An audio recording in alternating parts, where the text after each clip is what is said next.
नमस्कार दोस्तों, मैं ओम प्रकाश आपका अपने इस चैनल पे बहुत बहुत स्वागत करता हूं और उम्मीद करता हूं कि मेरे इस वीडियो से आपको कुछ ना कुछ फ़ायदा मिलेगा। और अगर कुछ भी बेनिफिट होता है तो मेरे इस चैनल को ज़रूर सब्सक्राइब कीजिए और नॉलेज ज़रूर लीजिए। इस वीडियो को कंटिन्यू देखिए। चलिए दोस्तों, अब हम टॉपिक स्टार्ट करते हैं। मैं जो आज इस वीडियो में टॉपिक रखने वाला हूँ वो टॉपिक है स्टॉक मार्केट में कौन पैसा बनाता है। ठीक है, पैसा किसका बनता है, सबसे इम्पॉर्टेंट है, ये सोचने वाली बात है। तो आप अगर बायर हैं तो आपको बहुत ही अच्छे से समझ में आ रहा होगा कि स्टॉक मार्केट में पैसा बनाना बहुत ही मुश्किल है। बायर के साथ क्या होता है, बायर जो है वो सौदा तो करता है, ऑप्शन में अगर वो पैसा लगाता है, स्टॉक में अगर वो पैसा लगाता है, इंट्राडे में अगर वो ट्रेड लेता है या फिर डिलीवरी में लेता है। ठीक है, तो पैसा बनता तो है नहीं, उसका डीके का सामना करना पड़ता है, बहुत सारी चीज़ें हैं। तो ये सभी चीज़ों को मैं डिस्कशन करूँगा। तो देखिए, आपको मेरे इस वीडियो को कंटिन्यू देखना है दोस्तों। अभी देखिए, आपने एक अच्छे तरह से कभी सोचा या होगा या नहीं सोचा होगा, मुझे तो इस चीज़ को क्लियर नहीं है, बट स्टॉक मार्केट में पैसा कौन कमाता है, इस चीज़ का जवाब सब लोग खोजते हैं। ये बहुत बड़ा सवाल है कि आखिर जो पैसा बनाता है कौन होता है ना। तो इस चीज़ के बारे में हम लोग डिस्कशन करेंगे। जब कोई नुकसान करता है तो कोई ना कोई तो फ़ायदा अपना करता ही होगा, है ना। और अगर देखिए कोई भी आदमी, देखिए दोस्तों, मैं ना ट्रेड भी मेरा चल रहा है, उसको मैं नहीं दिखाऊंगा, मेरा ध्यान थोड़ा सा उधर भी है, बट इधर देखिए, अगर कोई आदमी नुकसान करता है तो किसी का फ़ायदा होता है। एफएनओ में जीरो सम गेम होता है ना, उसी तरह एक आम आदमी जो पैसा इसमें लगाता है वो ये सोचता है कि मैं अगर आज 10,000 रुपये लगाता हूँ तो मुझे 2,000 की कमाई हो जाए, 3,000 की कमाई हो जाए। यही सोचते हैं ना बायर। और बिगिनर तो यही सोचते हैं, उनको लगता है कि 10,000 कम से कम कितने में काम मेरा चालू हो जाए और रिटर्न एक अच्छा सा मिल जाए। तो वो क्या करते हैं, 10,000 लगाते हैं और एक अच्छे रिटर्न के चक्कर में वो बहुत बड़ा लॉस कर लेते हैं।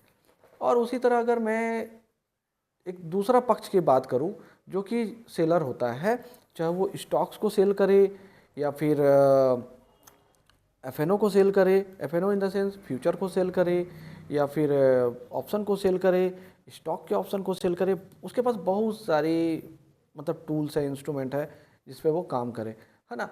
तो पैसा सेलर का ज़्यादा बनता है, क्यों? बायर की विनिंग प्रोबेबिलिटी कम होती है। देखिए, अगर मैं थोड़ा सा लिख के भी बताना पसंद करता हूँ, बायर जो होते हैं इनकी जो विनिंग प्रोबेबिलिटी होती है ना दोस्तों, विनिंग प्रोबेबिलिटी मतलब अगर इसको हिंदी में बोले जाए तो जीतने की संभावना, और जो सेलर की विनिंग प्रोबेबिलिटी होती है, सेलर की, इसकी जो होती है, क्या होता है, तो चलिए इसको देखते हैं। अभी देखिए, बायर जो हैं इनका विनिंग प्रोबेबिलिटी जो होता है ना दोस्तों, ये 20 to 30% होता है। ठीक है, और ये जो सेलर होते हैं ना, इनकी विनिंग रेशियो ना दोस्तों 70 to 80% होता है। अब लोग इसी में ट्रैप होते हैं, सबको लगता है कि कम पूंजी लगा के, पूंजी इन the sense come capital use करके ज़्यादा प्रॉफिट बनाया जाए। और पूरे यूट्यूब में तो एकदम भरमार पड़ा हुआ है, और वो किस टाइप का वीडियो बन रहा है आजकल, और आप लोग एकदम मैनिपुलेट हो रहे हैं कि चैलेंज ले रहे हैं, लोग चैलेंज कर रहे हैं कि डे वन 15,000 से 15,000, मैं इसको अच्छे से लिख देता हूँ, जो चैलेंज हो रहा है, और सभी लोग एकदम मतलब उनका चैलेंज को देखने के लिए एकदम पागल हो जा रहे हैं। क्या ये सच में पॉसिबल है? 15,000 से वो 1 CR का टारगेट को अचीव करेंगे। अरे दोस्तों, मेरी मानिए ना, तो ये 15,000 एक ट्रेड में फूक जाएगा, गायब हो जाएगा, वाइप आउट हो जाएगा, पता ही नहीं चलेगा, एक कैंडल ही ऐसा बन जाएगा। और 15,000 में आप कितना क्या बना लोगे? तो दोस्तों, आप भ्रम में मत जाइए, मैं आपकी आंखें खोलूँगा इस वीडियो पे, मैंने इसीलिए लाया है ना। मैं इस वीडियो को बनाने का मतलब यही है। तो चलिए इसको देखते हैं। अभी देखिए, स्टॉक मार्केट में एक्चुअली होता क्या है ना, पहले इसको देखते हैं। स्टॉक मार्केट में कौन कौन पार्टिसिपेट करता है, ठीक है। पार्टिसिपेशन किसकी किसकी होती है। तो पहले तो इसको आप समझिए, इसका हिस्सेदार कौन कौन होता है, कौन कौन इसमें अपनी दाव चलाते हैं। तो देखिए, सबसे पहले अगर मैं लूँ तो मैं रिटेल इन्वेस्टर की बात करूँ। रिटेल इन्वेस्टर की, ये कौन होते हैं? आम लोग होते हैं। ठीक है दोस्तों, ये किस प्रकार के लोग होते हैं? आम लोग होते हैं। अब मैं अगर दूसरी बात करूं तो ये ट्रेडर होते हैं। ठीक है, ट्रेडर। अब इसमें छोटे ट्रेडर भी होते हैं, इसमें मिड ट्रेडर भी होते हैं जिसको हम मध्यम भी बोलते हैं। ठीक है, और इसमें एक बड़े ट्रेडर की भी बात करते हैं। ठीक है, ये इसमें ट्रेडर, बड़े ट्रेडर भी होते हैं। ठीक है, तो आप लोग को समझना पड़ेगा। और तीसरा, मैं एक ट्रेड लिया हूँ, वो थोड़ा सा अनकंट्रोल हो रहा है तो मेरा ध्यान थोड़ा उधर भी जा रहा है। चलिए, बट इसको अपन कंटिन्यू करते हैं। अभी देखिए, बड़े जो ट्रेडर होते हैं, मतलब बिग इन्वेस्टर, इसको मैं आपको और भी बारीकी से बताऊंगा, जो वर्ड एक्चुअली में मार्केट में यूज़ होता है, बिग इन्वेस्टर या फिर इंस्टीट्यूशनल इन्वेस्टर। ठीक है, ये होते हैं। और लास्ट में बचते हैं कंपनियां, मतलब कंपनी अपने शेयर को भी खुद से खरीदते हैं और होल्डिंग करती है, चाहे वो अपने शेयर को प्रमोटर के थ्रू खरीदे। ठीक है, प्रमोटर के थ्रू खरीदे या फिर मार्केट से बाय बैक करवाए। तो ये अलग अलग चीज़ें होती हैं। ठीक है, हो सकता है कुछ वर्ड मैं ना यूज़ कर पा रहा हूँ या गलत यूज़ कर रहा हूँ, तो आप मुझे कमेंट करके ज़रूर बताइएगा। तो देखिए दोस्तों, ओवरऑल मैंने आपको यहाँ पे बताना चाहा है कि रिटेल जो इन्वेस्टर होते हैं, जो आम लोग होते हैं, जिनका पैसा आईपीओज़ के माध्यम से लगता है या फिर आईपीओ ओपन होने के बाद कंपनी की रिज़ल्ट अच्छी आती है तो वहाँ पे इन्वेस्ट करते हैं, या फिर अलग अलग सोर्स से लोग स्टॉक को खरीद के होल्ड करते हैं। ठीक है, अब बात करते हैं ट्रेडर की। ट्रेडर छोटे होते हैं, मध्यम होते हैं, मतलब मिड होते हैं, और बड़े भी होते हैं। बिग इन्वेस्टर कौन होते हैं? इंस्टीट्यूशनल। अब इंस्टीट्यूशनल में क्या क्या होते हैं, मैं इसको छोटा सा यहाँ एक वर्ड लिख देता हूँ, तो इससे क्या आपको ना थोड़ा सा क्लियरेंस, मतलब थोड़ा सा क्लियर हो जाएगा कि बिग इंस्टीट्यूशन में ना एफआई आते हैं और डीआई आते हैं। ठीक है, एफआई में कौन कौन होते हैं, थोड़ा सा अगर आप इसको देखना चाहेंगे तो मैं आपको अभी बता भी देता हूँ, है ना। देखिए, एफआई में क्या होता है, एफआई में आते हैं फॉरेन इन्वेस्टर। ठीक है, चीज़ों को समझिए, बहुत अच्छी चीज़ों को बता रहा हूँ मैं, आगे भी बताऊँगा। आप हो सके तो वीडियो को थोड़ा फॉरवर्ड करके भी देख सकते हैं। डीआई में आपका क्या आते हैं? डोमेस्टिक इन्वेस्टर आते हैं। ठीक है, डोमेस्टिक इन्वेस्टर। ठीक है, फॉरेन का मतलब होता है, एफआईआई का मतलब होता है फॉरेन इंस्टीट्यूशनल इन्वेस्टर, और डीआई का मतलब होता है डोमेस्टिक इंस्टीट्यूशनल इन्वेस्टर। ठीक है, तो इस चीज़ों को समझिए। अब चलिए थोड़ा सा आगे बढ़ते हैं ना, क्या वीडियो भी बहुत लंबा होता जाता है तो आप लोग भी थोड़ा सा देखने में इंटरेस्टेड नहीं होते हैं, बट समझना तो पड़ेगा। अगर आप जानकार आदमी हैं तो अच्छी बात है, अगर नहीं जानते हैं तो आप समझिए। अभी देखिए, खरीदी बिक्री कैसे होती है, मतलब सौदे कैसे लगते हैं। अगर आप बाइंग और सेलिंग, ये दोनों ही जो हिस्से हैं, सिक्के के दो पहलू हैं, और इसको मैं नहीं, बाजार में जो बोला जाता है सौदा। ठीक है, इसको बोला जाता है सौदा। ठीक, अब देखिए, यहाँ पर हम बाइंग और सेलिंग दोनों सौदे होते हैं, मतलब जब लोग खरीदेंगे तो बेचेंगे, और जब लोग बेचेंगे तो खरीदेंगे। अब मैं आपको ये बताना चाहूँगा कि अगर आप इन्वेस्ट करते हैं, ठीक है, इन्वेस्ट कितने प्रकार के होते हैं? शॉर्ट टर्म में होते हैं, मैं एक बहुत मतलब सभी टॉपिक को कवर करना चाह रहा हूँ, और दूसरा लॉन्ग टर्म के होते हैं। ठीक है, लॉन्ग टर्म के होते हैं। अब इसमें आपको मतलब शॉर्ट टर्म 6 महीने से कम, 6 महीने से कम, लॉन्ग टर्म 12 महीने से अधिक, 12 महीने से अधिक। ठीक है। अभी टैक्स की बात करें तो शॉर्ट टर्म कैपिटल गेन लगता है, लॉन्ग टर्म में लॉन्ग टर्म कैपिटल गेन लगता है। ठीक है, जिसको हमारी निर्मला ताई ने बताया था। तो कैपिटल गेन दोनों ही कंडीशन में लगेगा।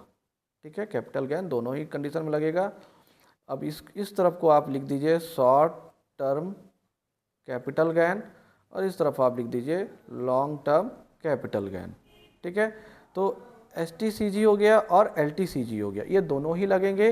अब कितने लगेंगे ये थोड़ा सा अलग चीज़ हो जाता है, अलग टॉपिक हो जाता है, तो इसको आप अपने CA से भी डिस्कशन कर सकते हैं। ठीक है, और ये जो भी मैं वीडियो में कंटेंट को बता रहा हूँ ये आपका एजुकेशनल पर्पस है दोस्तों। मैं आपको बिल्कुल सलाह नहीं दे रहा हूँ कि आप अपने पैसों को इन्वेस्ट कीजिए या कैसे कीजिए। बाकी मैं कंपैरिजन भी करके बता सकता हूँ, है ना। तो चलिए अभी थोड़ा सा और भी आगे देखते हैं।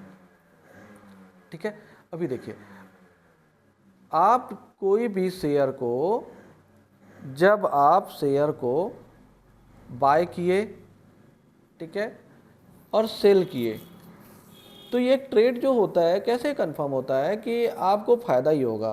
तो अगर आपने किसी भी चीज़ को 1,000 रुपये में बाय किया है ना, तो आपको 1,000 से ज़्यादा में बेचना पड़ेगा। तो मैं मान के चलूँ कि आपने 1,010 रुपये में उसको सेल किया है। अंतराल कुछ भी हो सकता है, 1 महीने का भी हो सकता है, 1 सप्ताह का भी हो सकता है।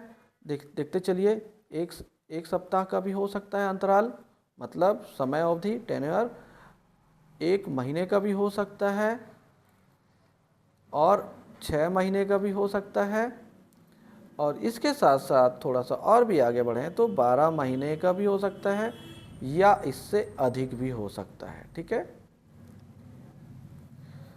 आपका जो प्रॉफिट है इन दोनों को जब हम माइनस करते हैं, है ना, तो जो निकल के आता है बचा हुआ हिस्सा, मैं इसको डेल बोलता हूँ, जो हिस्सा बच के आता है ये हमारा क्या होता है, प्रॉफिट होता है। ठीक है, ये इन्वेस्टर के लिए है दोस्तों, ये सारी चीज़ें इन्वेस्टर के लिए है। अभी मैं बहुत कुछ बताने वाला हूँ, वीडियो लंबा होगा। आप देखिए 10,000 से 1 करोड़ कमाना असंभव है। कैपिटल कहाँ गायब होगा, वाइप आउट होगा, आपको पता नहीं चलेगा। बट इस वीडियो को देखिए।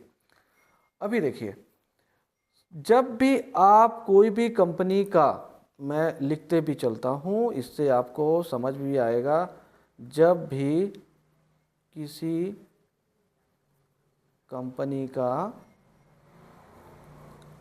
का शेयर बाय करके आप होल्ड करते हैं, होल्डिंग करते हैं एक लंबे समय के लिए, जिसकी समय अवधि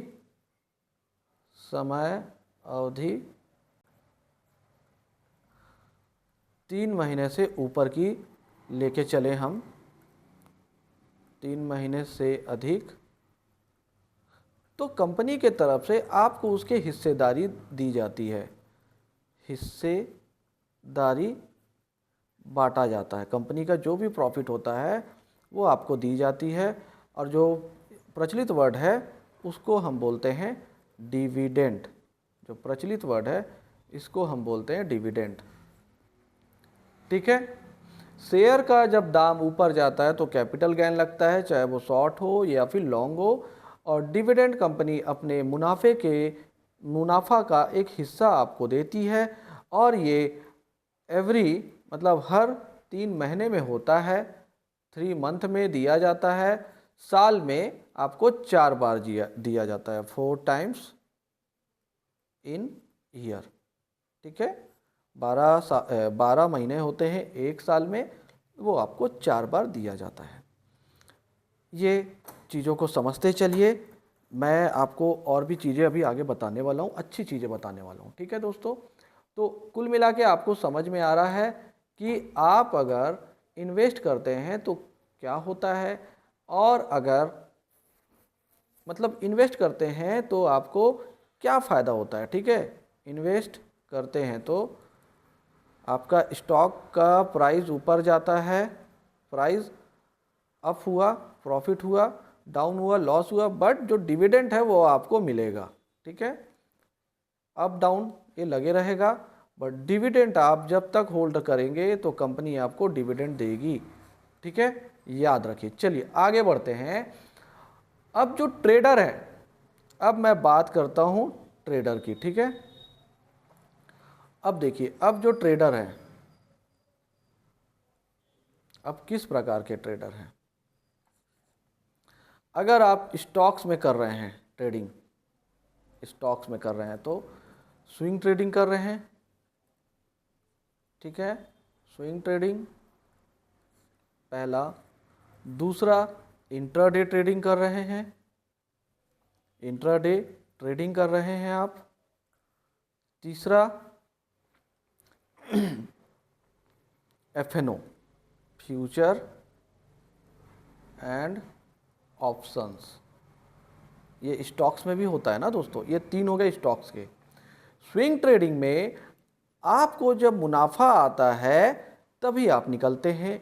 इंट्राडे ट्रेडिंग में आपके जो सिलेक्शन होने वाले हैं दिन के स्टॉक्स, वो एकदम एक्यूरेट होने चाहिए तो आपको प्रॉफिट बनेगा। और अगर आपका उसमें पैसा नहीं बन रहा है तो आपको 3:10 तक बाहर हो जाना है, नहीं तो कंपनी ऑटोमेटिक आपका पोजीशन को स्क्वायर ऑफ कर देगी।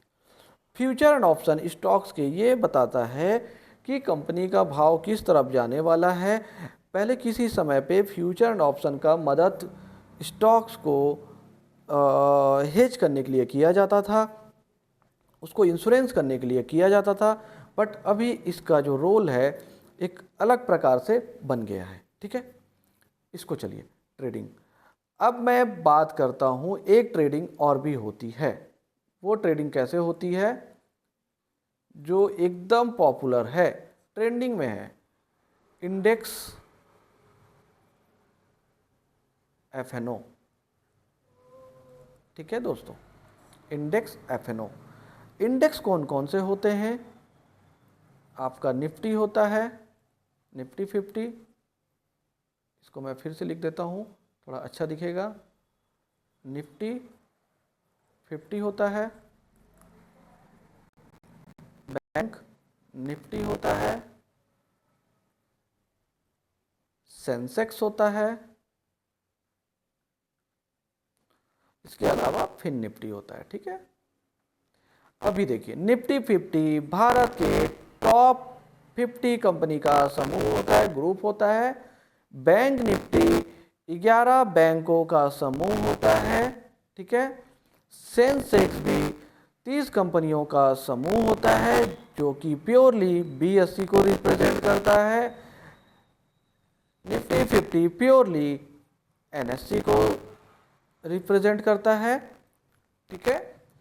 फिन निफ्टी आपका पूरा फाइनेंशियल सेक्टर को रिप्रेजेंट करता है, ठीक है। समझते चलिए। अब future and option, future and option Nifty 50 का भी होता है, बैंक निफ्टी का भी होता है, सेंसेक्स का भी होता है, फिन निफ्टी का भी होता है, मिड कैप का भी होता है, बहुत सारी चीज़ों का होता है, ठीक है। निफ्टी 50 या निफ्टी नेक्स्ट 50 बहुत सारी चीज़ों का होता है। ये तो हुआ इसका पार्ट। अब मैं किसी एक चीज़ को पकड़ के चलता हूँ, निफ्टी 50 को बस पकड़ के चलता हूँ, ठीक है दोस्तों। आप चीज़ों को देखते चलिए, आपको इन्फॉर्मेटिव लग रही हो तो अच्छी बात है, नहीं लग रही तो कंटिन्यू बने रहिए, आपको कहीं ना कहीं आपके काम की चीज़ें मिलेंगी, ठीक है। मैं सारी चीज़ों को कवर कर रहा हूँ। अभी देखिए, एफएनओ क्यों फेमस है।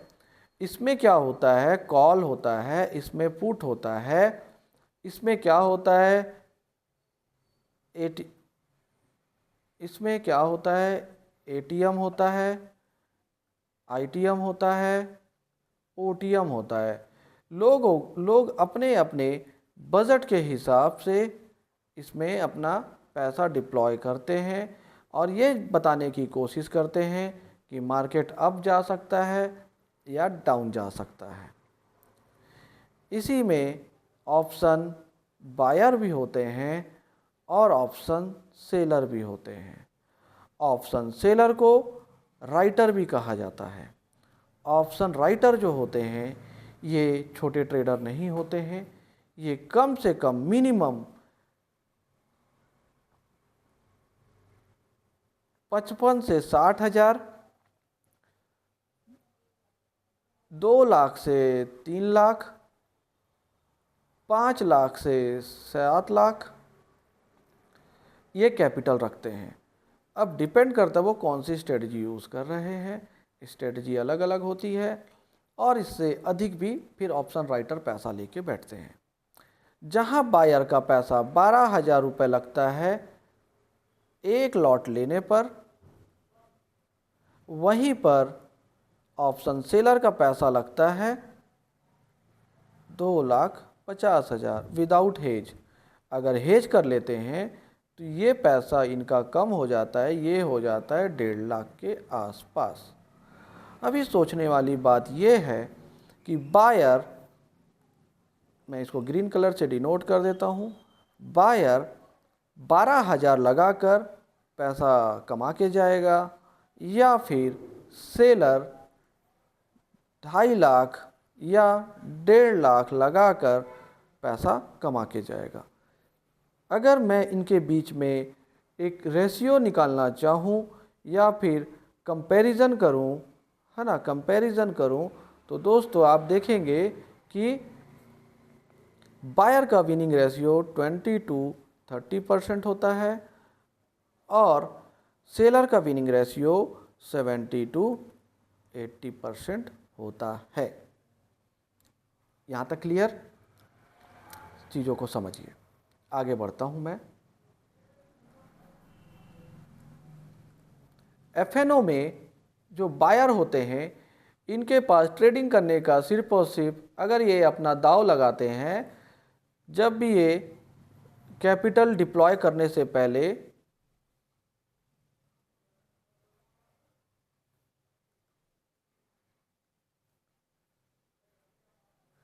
ये अपने कैपिटल डिप्लॉय करने से पहले इनके पास कोई डाटा नहीं देखना पसंद करते हैं और ये ट्रेड लगा देते हैं। या बाज़ार ऊपर जाएगा तो ये कॉल पे बैठते हैं, बाज़ार नीचे जाएगा तो ये पुट पे बैठते हैं। ठीक है, आप देखिए, अगर बायर जो है ये बिना डाटा के जब भी काम करता है इनको भारी नुकसान देखने को मिलता है। मेरी बात से अगर आप सहमत होंगे तो ज़रूर बताइएगा। बायर एक दिन 1 डे प्रॉफिट बुक करता है, सेकेंड डे हो सकता है ज़्यादा प्रॉफिट बुक करे, थर्ड डे और भी ज़्यादा प्रॉफिट बुक करे और जो भी प्रॉफिट आया है उसको एक ही दिन में वाइप आउट करके बैठ जाए। ये बायर के साथ हमेशा देखने को मिलता है। मेरी बातों से अगर आप सहमत हो रहे हैं तो दोस्तों प्लीज़ कमेंट कीजिए, चैनल को सब्सक्राइब भी कीजिए। ठीक है, अब देखिए, अब यहीं पर कैपिटल डिप्लॉय आपने कर दिया, कंटिन्यू आपको चार्ट को वॉच करना पड़ता है। ठीक है, उसके बाद कंटिन्यू पोजीशन को देखना पड़ता है, उसके बाद आपको स्टॉप लॉस भी यूज़ करना पड़ता है, उसके बाद आपको रिस्क मैनेजमेंट भी फॉलो करना पड़ता है, उसके बाद आपकी जो साइकोलॉजी है ये भी पूरी तरह से ख़राब हो जाती है। अगर लॉस हुआ तो पूरा दिन ख़राब हो जाता है, चिड़चिड़ापन लगता है, ये बायर के तरफ से। अब मैं बताना चाहूँगा इसी एफएनओ को जब सेलर पैसा डिप्लॉय कैपिटल डिप्लॉय करता है, अब ये क्या करता है, इनका एक अलग ही सिद्धांत चलता है। ये जो जिस फिनोमेना में काम करते हैं, या आप इसको प्रिंसिपल बोलिए या फिर आप इस चीज़ को फिनोमेना बोलिए, जो भी आपको समझ में आ रहा है आप उसको बोलिए। ये क्या करते हैं, ऑप्शन सेल करते हैं। सेलिंग में क्या होता है, कुछ पोजीशन बनाए जाते हैं और कॉम्बिनेशन ऑफ, मैं अगर इसका डेफिनेशन देना चाहूँ तो इसको मैं बोलूँगा combination of call buy and call sell. ठीक, पुट बाय, जगह खत्म हो गया दोस्तों, मैं फिर से लिख देता हूँ, आप लोग नाराज मत होइएगा। अगर मैं इसकी डेफिनेशन को अच्छे से बताना चाहूँ तो ऑप्शन सेलर के लिए combination of call buy call sell put buy and put sell. इसमें क्या होता है, ये एक विशेष तरह से बनाया हुआ स्ट्रेटजी होता है जिसमें आपके लॉस होने के चांसेस कम हो जाते हैं। इसमें दो पोजीशन बनाने की प्रक्रिया होती है, इसमें चार पोजीशन बनाने की प्रक्रिया होती है, इसमें 6 पोजीशन बनाने की प्रक्रिया होती है। अगर कैपिटल कुछ ज़्यादा ही बड़ा है तो इसमें 8 पोजीशन एक साथ बनाने की प्रक्रिया होती है। इस प्रक्रिया को आप अलग अलग कैपिटल डिप्लॉय नहीं कर सकते। इसके लिए एक विशेष तरह का पोजीशन बनाने के लिए आपका ब्रोकर आपको एक बास्केट बना के देता है, जिसको बास्केट ऑर्डर के नाम से जाना जाता है। ठीक है, बास्केट ऑर्डर जो होता है 2 पोजीशन को एक साथ डिप्लॉय करता है, 4 पोजीशन को एक साथ डिप्लॉय करता है, 6 पोजीशन को एक साथ डिप्लॉय करता है, 8 पोजीशन को एक साथ डिप्लॉय करता है। मैं आगे बढ़ता हूँ। जो आपका 2, 4, 6, 8 ये जो पोजीशन थी, जो विशेष तरह की बास्केट ऑर्डर आपका रेडी हो गया था, इसको जब आप डिप्लॉय करते हैं, ध्यान से सुनिए, जब आप डिप्लॉय करते हैं तब आपको एक एनालिसिस का एक ऑप्शन आता है। आपका ब्रोकर अगर आपको ये ऑप्शन देता है तो आप बहुत लकी हैं कि आपका ब्रोकर ये एनालिसिस देता है। और अगर आप किसी फ्री वाले या सस्ते ब्रोकर या ऐसे ब्रोकर के साथ काम कर रहे हैं जिसका कस्टमर को एक अच्छा यूज़र इंटरफेस नहीं दे सकता, एक अच्छा टूल नहीं दे सकता, तो उसका साथ छोड़ दीजिए। और आप एक बार मेरे को भी बता सकते हैं, कमेंट करके मेरा नंबर निकाल सकते हैं, प्रोफाइल डिस्क्रिप्शन में जाके मैं आपको सजेस्ट कर दूंगा। तो आप जब आप डिप्लॉय करते हैं तो एनालिसिस का एक ऑप्शन आता है।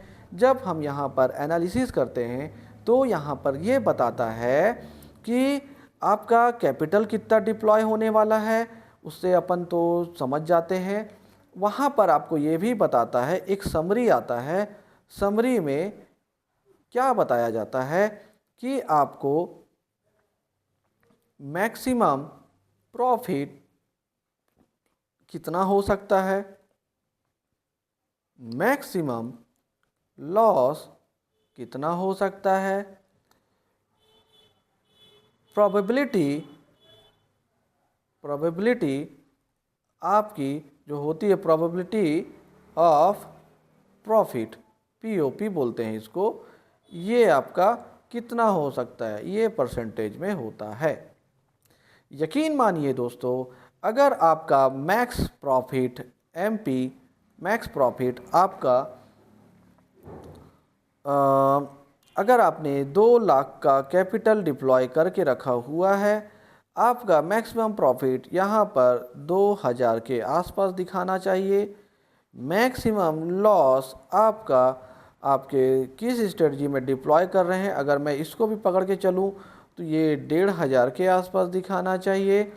और आपका जो पीओपी है, प्रोबेबिलिटी ऑफ प्रॉफिट, ये आपका 70% के आसपास दिखाना चाहिए।